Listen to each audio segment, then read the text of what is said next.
আমন্ত্রণ জানাচ্ছি আপডেট সংবাদে। শুরুতেই জানিয়ে দিব গুরুত্বপূর্ণ শিরোনাম, এরপরেই থাকবে বিস্তারিত। সর্বশেষ ইসরায়েল ফিলিস্তিন যুদ্ধের ভয়ঙ্কর আপডেট। গাজার দক্ষিণাঞ্চলে 10 ইসরায়েলি সেনাকে হত্যা করল হামাস। বহু সংখ্যক ইসরায়েলি সেনাকে হত্যার ঘোষণা হামাস এবং ইসলামী জিহাদের। এবার উল্টো অ্যাকশন, ইসরায়েলের হামলায় লেবাননের সৈন্য নিহত। এরপর জানিয়ে দিব একটি সুখবর। পশ্চিম তীরের শান্তি বিনষ্টকারী ইসরায়েলি বসতি স্থাপনকারীদের ওপর মার্কিন ভিসা নিষেধাজ্ঞা। এবার ভয়ঙ্কর বিপদে যুদ্ধবাজ প্রধানমন্ত্রী বেনিয়ামিন নেতানিয়াহু সহ গোটা ইসরায়েলবাসী। আরও জানিয়ে দিব শয়তান নেতানিয়াহু ও তার যুদ্ধবাজ মন্ত্রিসভা গাজার জলাভূমিতে তলিয়ে যাচ্ছে বলছে হামাস। এবং সর্বশেষ জানিয়ে দিব শীত জেঁকে বসেছে সাইবেরিয়ায়, তাপমাত্রা -58 ডিগ্রি। শুনছিলেন সংবাদ শিরোনাম, এখন বিস্তারিত। তার আগে অনুরোধ থাকবে ভিডিওতে একটি লাইক দিন এবং কমেন্টস করে জানিয়ে দিন কোন জেলা থেকে বা কোথা থেকে আমাদের সঙ্গে যুক্ত রয়েছেন। গাজার দক্ষিণাঞ্চলে 10 ইসরায়েলি সেনাকে হত্যা করল হামাস। অবরুদ্ধ গাজা উপত্যকার দক্ষিণাঞ্চলে 10 ইসরায়েলি সেনাকে হত্যা করেছে ফিলিস্তিনি স্বাধীনতাকামী সংগঠন সশস্ত্র গোষ্ঠী হামাস। এছাড়া হামাসের যোদ্ধারা ইসরায়েলি ট্যাঙ্ক, সামরিক যান এবং সামরিক বুলডোজারেও হামলা চালিয়েছে। ইসরায়েলি সামরিক বাহিনী অবশ্য এ বিষয়ে এখনো কোনো মন্তব্য করেনি। গতকাল রাতে এক প্রতিবেদনে এই তথ্য জানিয়েছে বার্তা সংস্থা আনাদোলু এজেন্সি। প্রতিবেদনে বলা হয়েছে, মঙ্গলবার দক্ষিণ গাজা উপত্যকায় 10 ইসরায়েলি সৈন্যকে হত্যা করা হয়েছে বলে ফিলিস্তিনি প্রতিরোধ গোষ্ঠী হামাস জানিয়েছে। গোষ্ঠীটির সশস্ত্র শাখা আল কাসাম ব্রিগেডস জানিয়েছে, খান ইউনিস শহরের পূর্বে পয়েন্ট ব্ল্যাঙ্ক রেঞ্জে অর্থাৎ খুব কাছ থেকে গুলি করে ওই ইসরায়েলি সৈন্যদের হত্যা করেছে হামাসের যোদ্ধারা। গোষ্ঠীটির আরও বলেছে, সেনাদের হত্যার পাশাপাশি খান ইউনিসের পূর্ব ও উত্তরাঞ্চলে হামাসের যোদ্ধারা 3টি ইসরায়েলি ট্যাঙ্ক, 2টি সেনাবাহিনী সামরিক যান এবং 3টি সামরিক বুলডোজার অ্যান্টি আর্মার শেল দিয়ে হামলা চালিয়েছে।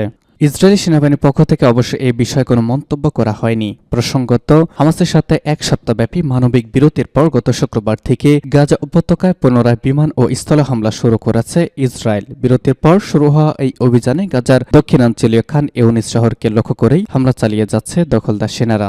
গাজার স্বাস্থ্য কর্তৃপক্ষের তথ্য অনুযায়ী গত 7 অক্টোবর হামাসের আন্তঃসীমান্ত হামলার পর ইসরায়েল গাজা উপত্যকায় ব্যাপক সামরিক অভিযান শুরুর পর থেকেই সেখানে কমপক্ষে 16,000 ফিলিস্তিনি নিহত এবং 42,000-এর বেশি আহত হয়েছেন। বহু ইসরায়েলি সেনাকে হত্যার ঘোষণা দিয়েছে হামাস ও ইসলামী জিহাদ। ফিলিস্তিনি ইসলামী প্রতিরোধ আন্দোলন হামাস ও ইসলামী জিহাদ গাজা উপত্যকার বিভিন্ন স্থানে বহু ইসরায়েলি সেনাকে হত্যা করেছে। হামাসের সামরিক বাহিনী ইজ্জাদ্দিন কাসাম ব্রিগেড দক্ষিণ খাজার ইউনিস শহরে একটি মাত্র হামলায় 10 জন ইসরায়েলি সেনাকে হত্যা করার ঘোষণা করেছে। এছাড়া আরও বেশ কয়েকটি হামলায় আরও বহু ইসরায়েলি সেনা হতাহত হয়েছে। তবে ইহুদিবাদী ইসরায়েল তাদের 7 সেনা নিহত হওয়ার কথা স্বীকার করেছে। ইসরায়েলি সন্ত্রাসী সেনাবাহিনীর দক্ষিণ কমান্ডার প্রধান জেনারেল ইরওয়ান ফিঙ্কমেল বলেছেন, গাজায় 2 মাসের মধ্যে সবচেয়ে দীর্ঘ এবং তীব্র সংঘর্ষ হয়েছে মঙ্গলবার। ইজ্জাদ্দিন কাসাম ব্রিগেড বলেছে, সকাল থেকেই তাদের যোদ্ধারা গাজা উপত্যকার বিভিন্ন স্থানে ইসরায়েলি সন্ত্রাসী সেনাদের সঙ্গে সংঘর্ষে লিপ্ত হয়েছে। ব্রিগেড একটি বিবৃতিতে বলেছে, শুধুমাত্র খান ইউনিস শহরে তারা 10 ইসরায়েলি সেনাকে হত্যা এবং 24টি ইসরায়েলি সামরিক যান আংশিক এবং পুরোপুরি ধ্বংস করেছেন। ইহুদিবাদী ইসরায়েলি সেনারা গত 2 দিন ধরে খান ইউনিসে ব্যাপকভাবে ট্যাঙ্ক মোতায়েন করেছে। কাসাম ব্রিগেডের বিবৃতিতে আরও বলা হয়েছে, তাদের যোদ্ধারা খান ইউনিসের একটি ভবনে অবস্থান গ্রহণকারী সকল ইসরায়েলি সেনাকে হত্যা করেছেন। বিবৃতিতে বলা হয়েছে, জনমানব শূন্য ভবনটিতে আগের থেকে বিস্ফোরক বসানো ছিল। দখলদার সেনারা সেখানে প্রবেশ করা মাত্র বিস্ফোরণ ঘটিয়ে ভবনটি ধ্বংস করে দেওয়া হয়েছে। এদিকে ফিলিস্তিনের জিহাদ আন্দোলনের সামরিক বাহিনী আল কুদস ব্রিগেডের মুখপাত্র আবু হামজা বলেছেন, তাদের যোদ্ধারা মঙ্গলবার শত্রু সেনাদের বহু ট্যাঙ্ক এবং সাহায্যযান ধ্বংস করেছেন। টেলিগ্রাম চ্যানেলে প্রকাশিত এক ইসরায়েলি সন্ত্রাসীদের বিবৃতিতে তিনি বলেছেন, খান ইউনিস শহরের পূর্ব অংশে গাজা সিটিতে এবং আল কারা শহরে আল কুদস যোদ্ধারা ইসরায়েলি সন্ত্রাসী সেনাদের অগ্রাজীবন রুখে দিয়েছে। যোদ্ধাদের হামলায় শত্রু সেনাদের উল্লেখযোগ্য সংখ্যক ক্ষতি হয়েছে বলে তিনি উল্লেখ করেছেন। ইহুদিবাদী ইসরায়েলি রাজনৈতিক নেতাদের পাশাপাশি সামরিক কর্মকর্তারা গাজায় ব্যাপক সামরিক অর্জনের দাবি করলেও হামাস নেতাদের বক্তব্য মনে হচ্ছে যে তাদের খুব কমই ক্ষতি করতে পেরেছে ইসরায়েলি সন্ত্রাসী সেনারা। সূত্র জানাচ্ছে পার্স টুডে।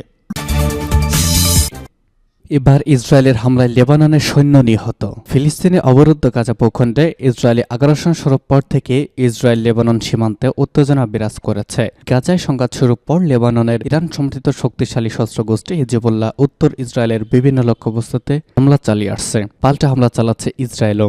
আর এরই মধ্যে এবার ইসরায়েলের হামলা নিহত হয়েছেন লেবাননের এক সেনা সদস্য।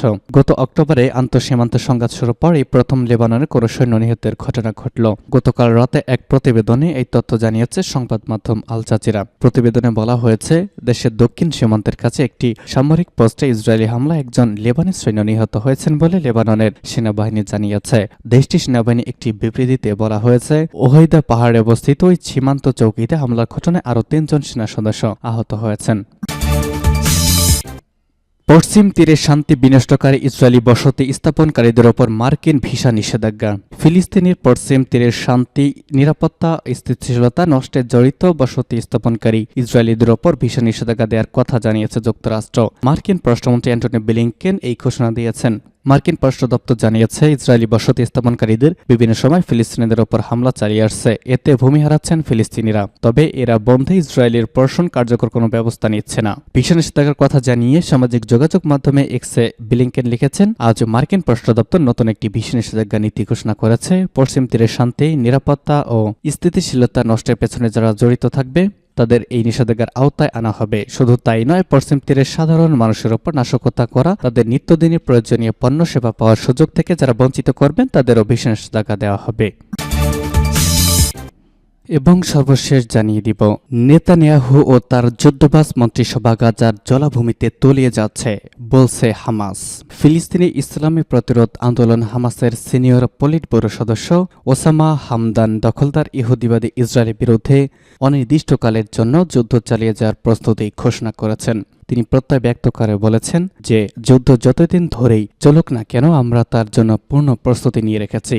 তিনি গতরাতে লেবাননের রাজধানী বৈরুতে পূর্বঘোষিত এক সংবাদ সম্মেলনে এই প্রত্যয় জানিয়েছেন। গত 7 অক্টোবর থেকে গাজা উপত্যকার ওপর অবিরাম বিমান হামলা এবং 27 অক্টোবর থেকে গাজা স্থল অভিযান চালানো সত্ত্বেও ইহুদিবাদী ইসরায়েল যখন হামাসের তেমন কোনো ক্ষতি করতে পারেনি, তখন এই প্রতিশ্রুতি জানালেন ওসামা হামদান। তিনি আরো বলেছেন, যতক্ষণ পর্যন্ত গাজায় ইসরায়েল আগ্রাসন বন্ধ না হচ্ছে ততক্ষণ দখলদারদের সঙ্গে বন্দি বিনিময় নিয়ে আর কোনো কথা হবে না। তিনি এমন সময় এই কথা বললেন যখন হামাসের হাতে বন্দী ইহুদিবাদীদের স্বজনেরা গতরাতে ইসরায়েলি মন্ত্রিসভার সঙ্গে বৈঠকে বন্দী মুক্তির জোর দাবি জানিয়েছেন এবং সেখানে ব্যাপক উত্তেজনার মধ্যে সন্ত্রাসীদের মন্ত্রীদের সঙ্গে তাদের হাতাহাতি পর্যন্ত হয়েছে। ওসামা হামদান গাজা ইসরায়েলি হামলায় ব্যাপকভাবে বেসামরিক মানুষের হত্যাকাণ্ডের প্রতি ইঙ্গিত করেছেন। বলেছেন, এটি নেতানিয়াহু সরকারের বিজয়ের কোনো নির্দেশনাই নয়, বরং পরাজয়ের ইঙ্গিত। তার সরকারের পতন অত্যাসন্ন হয়ে পড়েছে। হামাসের এই সিনিয়র নেতা আরো বলেছেন, যতই দিন যাচ্ছে ততই নেতানিয়াহু ও তার যুদ্ধবাজ মন্ত্রিসভা গাজার জলাভূমিতে তলিয়ে যাচ্ছে।